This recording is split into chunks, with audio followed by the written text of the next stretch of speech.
Tapos, nabuisit ako sa, ang dali-dali lang yung tanggalin. Nilalabahan ko kasi yan, yung ceiling fan namin, wall fan namin. Tinatanggal ko yan, binabras ko talaga kasi nga ang daming alikabok.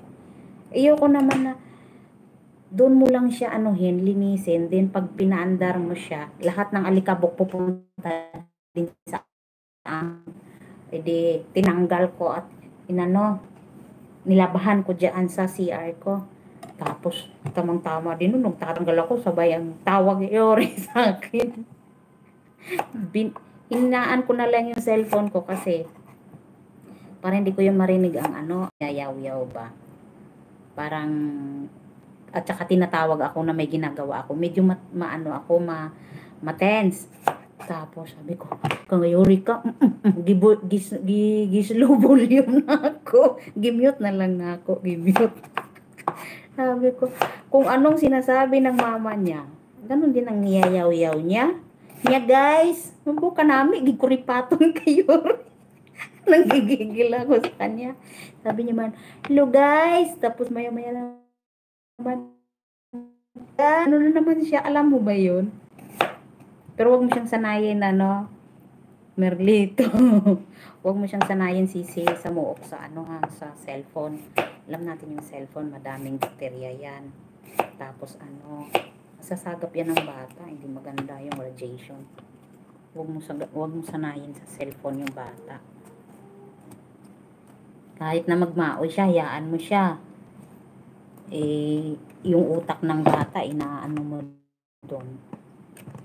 Yung pag-aano ng utak ng bata, nakakasira yan ng ng pag-iisip ng mga bata. Ay, kahit itanong mo pa yan sa experto. Na kaya ako nakikita mga bata, maraming mga bata na napaparalyze sa cellphone. Gandang Lenny, ending ako sa mga tugtog mo, ayun na post ko na. Salamat, Sisi Inday. O di pa nga ako doon, nakamute pala sa akin, buang na. Ba't puso bang emoji tawa malaki? Oo, ganun yung Bro Eric siguro. Mama Leia. Si Mama Leia, nag-live kanina, nakita ko. Pero nakabidji na ako kay Bro. Sino ba yun? Oscar. Kay Sisi, Justina, nakapasok ako. Tapos naabutan ako ng end niya. Napaharang lang ako. Tapos, lumipat ako kay Bro Oscar kasi sabi ko doon muna ako mag-support kasi malapit na siya matapos sa WH niya. Sabi ko doon na lang ako muna mag-support. Harang pa po. Si Samook, naiwan ako sa live mo. Oo. Basta nagigigil pa ako sa pagkabit mo.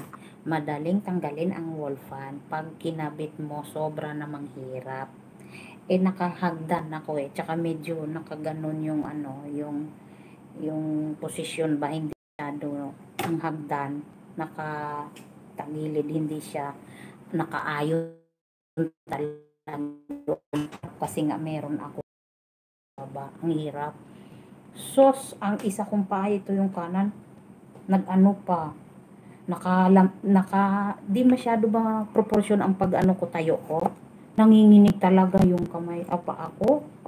Tapos buisit ako sa ceiling fan, di iti-twist, doon talaga mag-twist. Kasi sabi ko, buisit ako. Yung bang gustong-gusto kong linisin, tapos pagkabit ko, hirap na hirap ako. Pinawisan kaya ako, guys. So, tingnan nyo yung likod ko, may towel. Kes! Thank you, Kes.